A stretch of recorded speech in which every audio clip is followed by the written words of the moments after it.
Hi guys, this is Shyam Maurya. Now I'm going to tell you noun and its case. मैं आज आपको explain करने वाला हूँ नाउन क्या होता है और इसके केस क्या क्या होते हैं और वो कैसे वर्क करते हैं। ठीक है, मैं एकदम बेसिक लेवल से बताऊँगा ताकि आप आसानी से सीख पाएँ।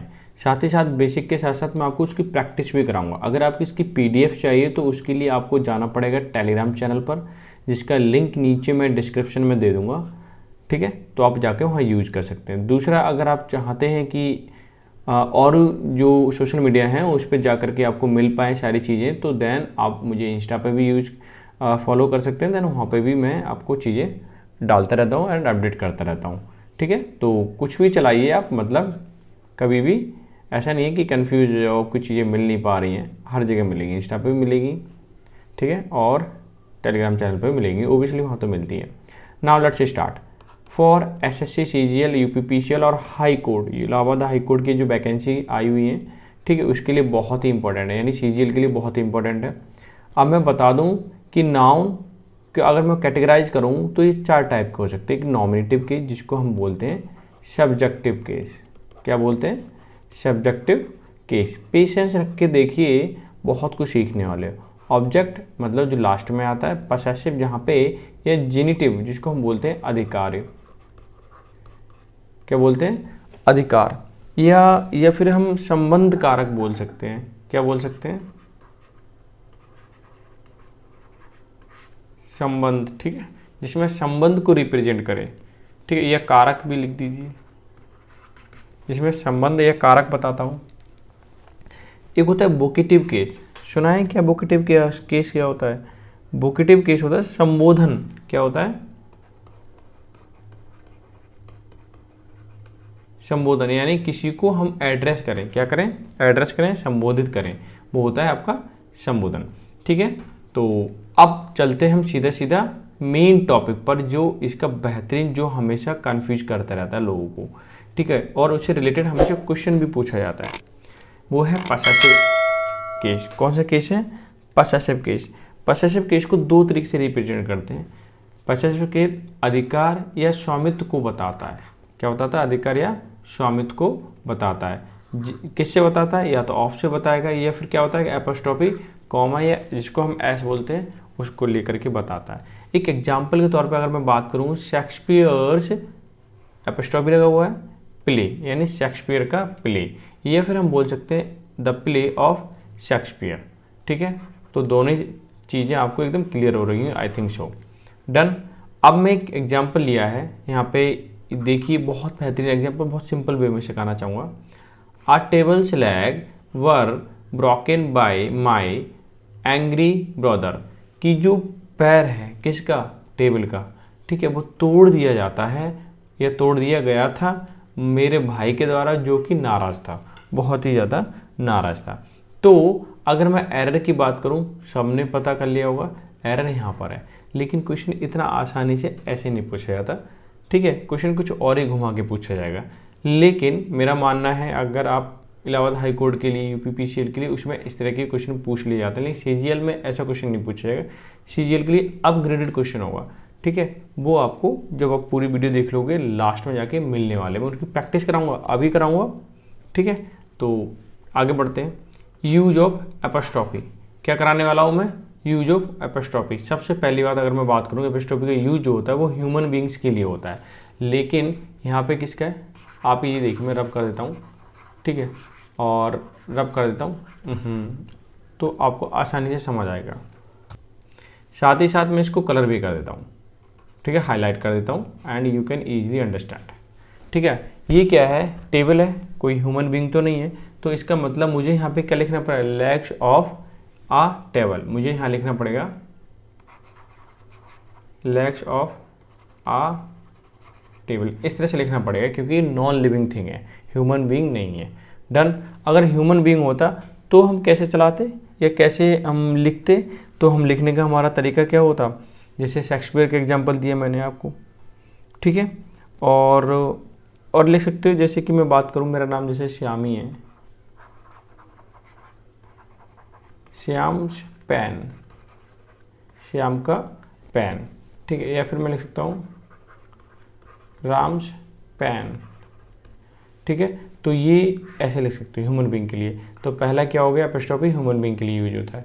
दूसरा, किसी निर्जीव वस्तु को मानव की तरह प्रकट करने पर, ये क्या कहना चाह रहा है, ये कहना चाह रहा है कि जब हम कोई नॉन लिविंग थिंग होती है, क्या होती है, नॉन लिविंग थिंग, तो वहाँ पे हम क्या करते हैं, उसे ऐसे रिप्रेजेंट करते हैं जैसे कि वो ह्यूमन बीइंग है। क्या है, ह्यूमन बीइंग। तो उसको हम क्या बताते हैं, एपोस्ट्रोफी कॉमा में लिख करके बताते हैं। एक एग्जांपल बोलता हूँ, देखता हूँ, बोलूँ, चलो लिख देता हूँ, यहाँ लिख देता हूँ, डेथ्स आई सी हैंड। अब बताइए, डेथ के क्या हैंड होते हैं, नहीं, डेथ के एकदम ठंडे कर देने वाले क्या हाथ, ठीक है। तो ये बड़ा चढ़ा के बोला जा रहा है, एग्जैजरेट करके बोला जाता है, लेकिन मानव स्वरूपी कर दिया गया है, यानी कि मानव की तरह बताया गया है। एक एग्जांपल और देता हूँ, एक एग्जांपल ये हो गया, सेकंड वाला एग्जांपल ले लेते हैं, ठीक है। फॉर्च्यून्स फेवरेट,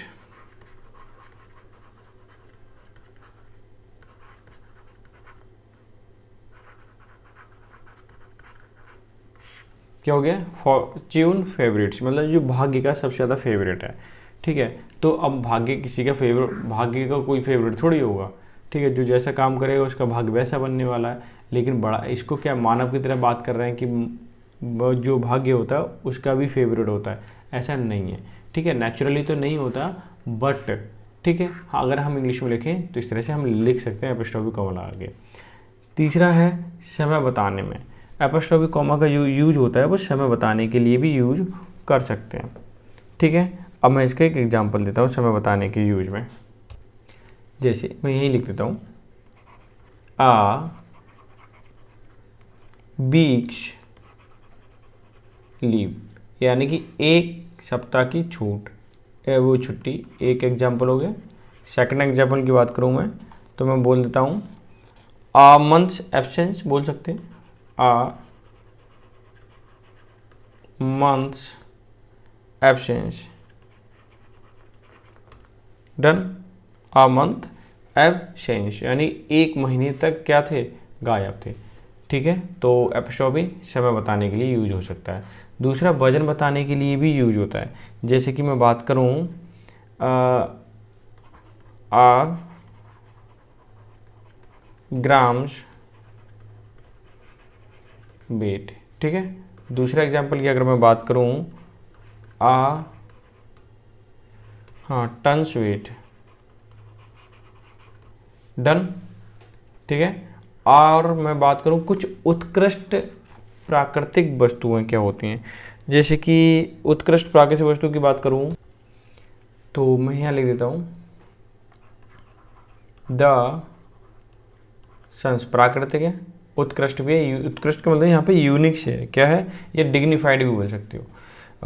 द सन्स रे, रेज लिख देता हूँ, ठीक है। दूसरा एग्जाम्पल आपको मैं बता देता हूँ, हेवेंस विल, ऐसे भी लिख सकते हैं आप,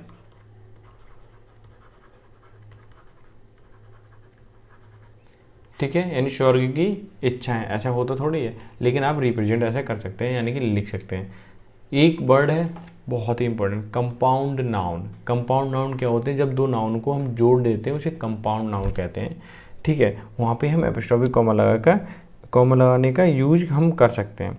जैसे कि एक एग्जांपल मैं आपको दूं ताकि आप बहुत अच्छे से समझ पाएंगे, मैं यहाँ लिख देता हूँ, दिस इज हिज, नहीं हिज नहीं, ठीक है, this is son, this is, मैं क्या लिख रहा हूँ, हाँ, this is in son law. ये क्या है, कंपाउंड नाउन, बिकॉज ऑफ यहाँ पे इन जुड़ा है प्रीपोजिशन और दो नाउन भी है, ठीक है, कंपाउंड नाउन हो गया। अगर मैं यहाँ पे लिखना बोलूँ this is son in law, ये किसका है, दामाद का है, तो मैं यहाँ पे कंपाउंड नाउन में क्या इसका यूज कर सकता हूँ। एक एग्जांपल और देने की कोशिश कर रहा हूँ मैं, कि यहाँ लिख देता हूँ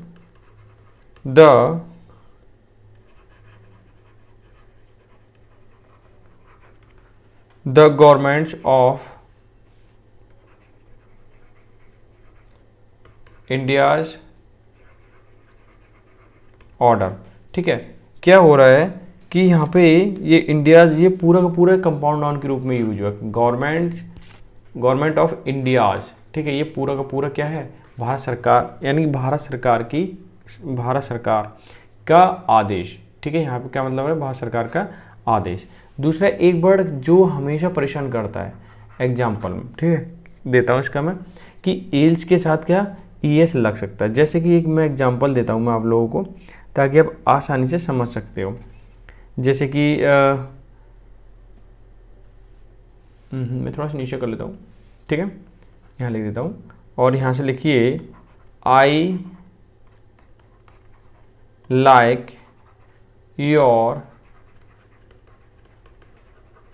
your decision, okay, and not anybody else, ठीक है। यहाँ देखना कैसे लिखा हुआ मैंने, anybody else. I like your decision, मैं तुम्हारे डिसीजन को पसंद करता हूँ, नॉट एनीबडी एल्स, और किसी का नहीं, ठीक है। एल्स का मतलब किसी और का, यानी और किसी का मैं पसंद नहीं करता। डन हो गया। अब मैं लेके चलता हूँ, कुछ क्वेश्चंस पुटअप कर लेता हूँ कि क्वेश्चन पूछे कैसे जाते हैं। डन।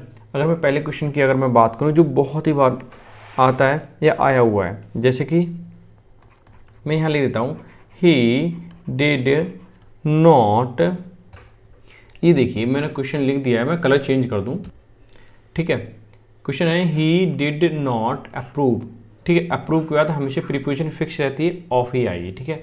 उसने अप्रूव नहीं किया, his sons raising stupid questions, यानी कि रेजिंग मतलब उठाना, स्टूपिड में बेवकूफ़ भरे, क्वेश्चंस मतलब सवाल, एंड देयर बाय, इसीलिए बैक्सिंग द टीचर, और इसीलिए टीचर क्या हो रहे थे, चिढ़ रहे थे। क्लियर।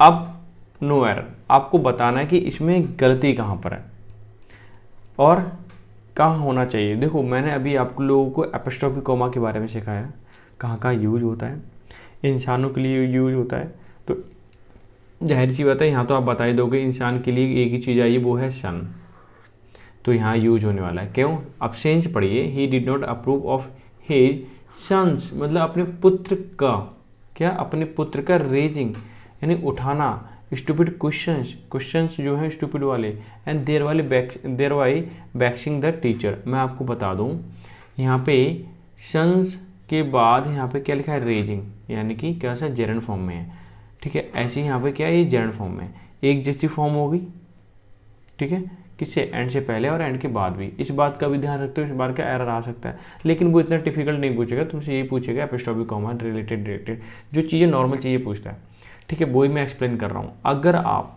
इस तरह के क्वेश्चन कर पाते हैं पेपर टाइम में, तो then you can do easily anything.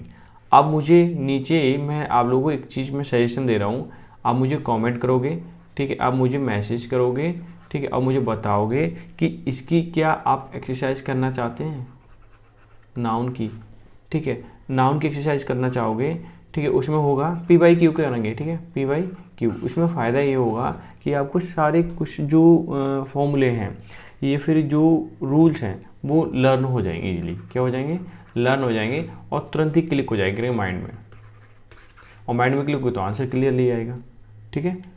Okay, तो डन। अगर वीडियो अच्छी लगी हो तो लाइक ज़रूर करें, शेयर करें, सब्सक्राइब करें, ठीक है। नए चैनल पे हो तो ज़रूर सब्सक्राइब करें, और आप टेलीग्राम चैनल पर जरूर जुड़िए, ताकि वहाँ पे नई नई अपडेट जो मिलती रहती है, पोल वगैरह होते रहते हैं, वो आपको उसका फ़ायदा उठा सको, ठीक है। यही सेम कंडीशन कहाँ है, इंस्टा पे भी है। तो गुड बाय।